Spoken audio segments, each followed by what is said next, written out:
नमस्कार लाडक्या बहिणींनो, आजच्या व्हिडिओमध्ये आपण मुख्यमंत्री माझी लाडकी बहीण योजना 14 जुलै 2026 पर्यंतच्या सर्वात मोठ्या आणि महत्त्वाच्या अपडेट जाणून घेणार आहोत. गेल्या 24 तासात या योजनेबाबत मोठ्या घडामोडी समोर आलेल्या आहेत.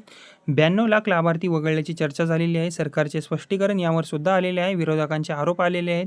CAG अहवाल, अर्थसंकल्पातील बदल आणि अपात्र लाभार्थ्यांकडून वसुलीबाबतची माहिती या सर्व मुद्द्यांवर आपण सविस्तर चर्चा करणार आहोत. त्याआधी लाडक्या बहिणींनो, तुम्ही व्हिडिओला आधी लाईक करा आणि चॅनलला सबस्क्राईब करा. ओके, कारण की तुम्ही जेव्हा सबस्क्राईब करता त्याच्यानंतर ज्या नवनवीन अपडेट्स येतील लाडकी बहीण योजनेविषयी त्या तुम्हाला तुमच्या मोबाईलमध्ये पाहायला नक्कीच मिळतील लवकर. ओके, त्यामुळे चॅनलला माझ्या सबस्क्राईब आधी करून ठेवा.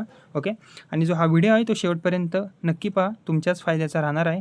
आता जी पहिली अपडेट आलेली आहे ती म्हणजेच की आता ही मोठी बातमी म्हणता येईल. राज्यभर राबवण्यात आलेल्या पडताळणी मोहिमेनंतर सुमारे 92 लाख लाभार्थी योजनेतून वगळण्यात आल्याची माहिती जी आहे ती समोर आलेली आहे. आणि ही जी संख्या आहे एकूण लाभार्थ्यांच्या सुमारे 38% इतकी आहे. ओके, आता यापूर्वी या योजनेत सुमारे 2,43,00,000 महिला लाभार्थी होत्या.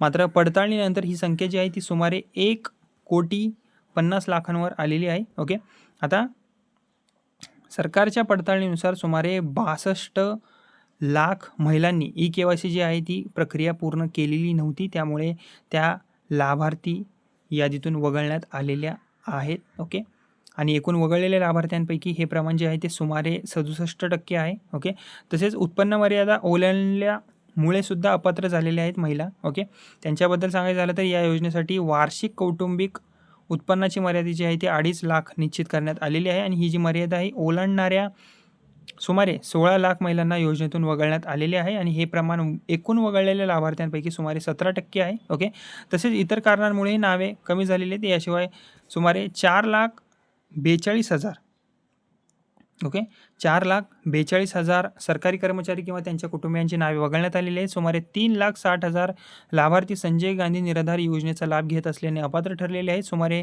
2,50,000 प्रकरणांमध्ये एका कुटुंबातील 2पेक्षा अधिक सदस्य लाभ घेत असल्याचे आढळले आणि त्यांना सुद्धा वगळण्यात आलेले आहे. सुमारे 1,80,000 महिला.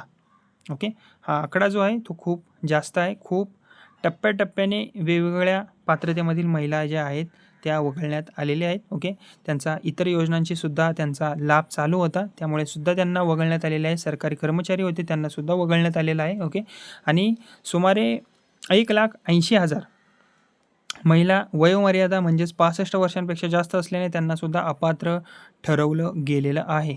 आणि सुमारे 1,70,000 ओके 1,70,000 अर्ज जिल्हास्तरीय पडताळणीत नाकारण्यात सुद्धा आलेले आहेत. ओके, आता पुरुष आणि सरकारी कर्मचारी लाभार्थीसुद्धा यामध्ये आढळलेले आहेत. ओके, आता पडताळणी दरम्यान सुमारे 29,000 पुरुष या योजनेचा लाभ घेत असल्याचे समोर आलेले आहे. तसेच सुमारे 8,000 सरकारी कर्मचारी देखील लाभार्थी असल्याचे आढळलेले आहे. सरकारचे अधिकृत एक स्पष्टीकरणसुद्धा आलेले आहे. ओके, ते म्हणजे की महिला व बाल विकास मंत्री अदिती तटकरे यांनी असे स्पष्ट केले आहे की ही पडताळणी जी आहे ती फक्त अपात्र लाभार्थी ओळखण्यासाठी करण्यात आलेली आहे.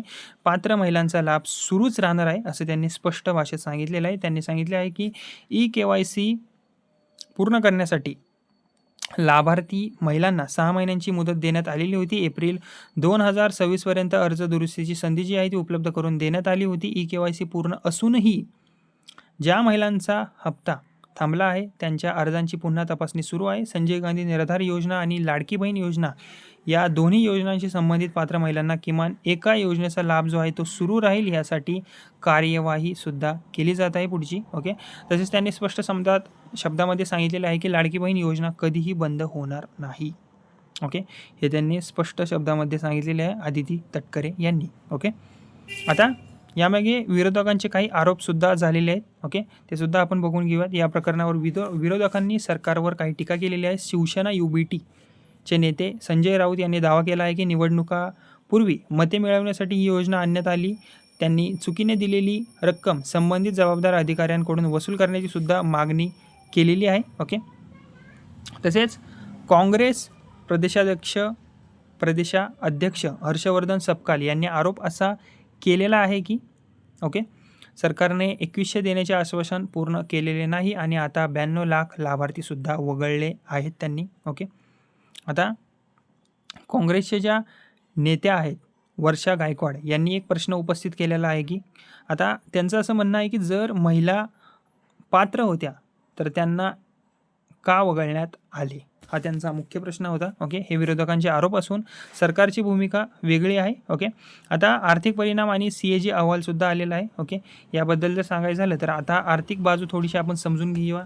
या लाडकी बहीण योजनेविषयी उपलब्ध माहितीनुसार अपात्र ठरलेल्या लाभार्थी महिलांना यापूर्वी सुमारे 14,000 कोटींचा लाभ वितरित झालेला होता. 2025-26मध्ये या योजनेसाठी 36,000 कोटींची तरतूद करण्यात आलेली होती. तर 2026-27मध्ये ही तरतूद जी आहे ती 26,500 कोटींवर आणण्यात आली आहे. ओके, म्हणजेच की 9,500 कोटींची जी घट आहे ती करण्यात आलेली आहे आणि योजनेवरील एकूण खर्च 60,000 कोटींहून अधिक झाल्याचेही नमूद करण्यात आलेले होते. ओके, आता CAGचा अहवाल आहे त्यातील प्रमुख मुद्दे कोणकोणते आहेत ते सुद्धा बघून घेऊयात. 3,541 कोटींचा अतिरिक्त खर्च योग्य कारणांविषयी झाल्याचा उल्लेख आलेला आहे. ओके, तसेच 15,586 कोटींची रक्कम सरकारी ठेव खात्यांमध्ये पार्क करण्यात आल्याचे निरीक्षण झालेले आहे. ओके, आता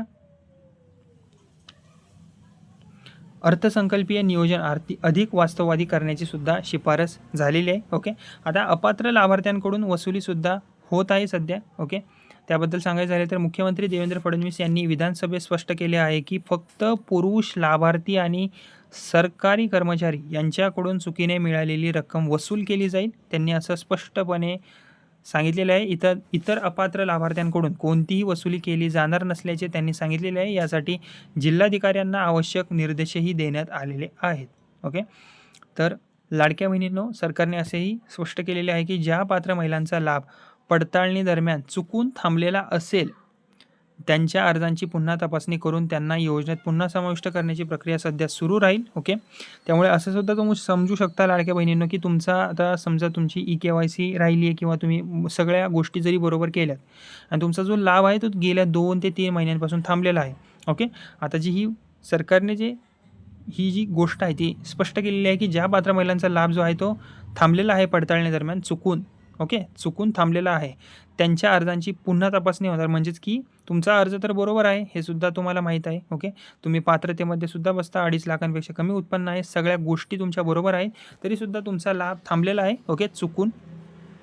तर आता ही तपासणी परत होणार आहे अर्जांची. म्हणजेच की आता तुम्हाला या महिन्यापासून पैसे यायला सुरुवात होऊ शकतात. मागच्या महिन्यांचं माहीत नाही मला, किंबहुना ते थांबलेले असतील त्यामुळे ते पैसे येणार नाहीत. पण या महिन्यापासून निश्चितच तुम्हाला पैसे यायला सुरुवात होईल. ओके, जर तुम्ही खरंच पात्र असाल पण चुकून पडताळणी दरम्यान तुम्हाला तुमचा लाभ थांबलेला असेल. ओके, त्या कारणास्तव मग जर तुम्ही बरोबर असाल, पात्र असाल, तुमची कागदपत्रे बरोबर असतील तर तुमचा लाभ जो आहे, वितरण जे आहे ते नक्कीच तुम्हाला येईल. ओके, तर लाडक्या बहिणींनो, या संपूर्ण प्रकरणाबद्दल तुमचे मत नक्की काय आहे? ओके, हे नक्की सांगा आणि तुमच्या कुटुंबातील कोणाचा लाभ सुरू आहे का किंवा थांबला आहे का? तुमचे मत आम्हाला कमेंटमध्ये नक्की सांगा. आणि अशाच लाडकी बहीण योजना, महाराष्ट्र शासनाच्या योजना आणि ताज्या सरकारी अपडेटसाठी आपल्या या व्हिडिओला लाईक करा, चॅनल सबस्क्राईब करा. माझं बडी नावाचं चॅनल आहे, त्याला सबस्क्राईब नक्की करा आणि ही जी माहिती आहे ती इतरांपर्यंत शेअर करायला विसरू नका. धन्यवाद.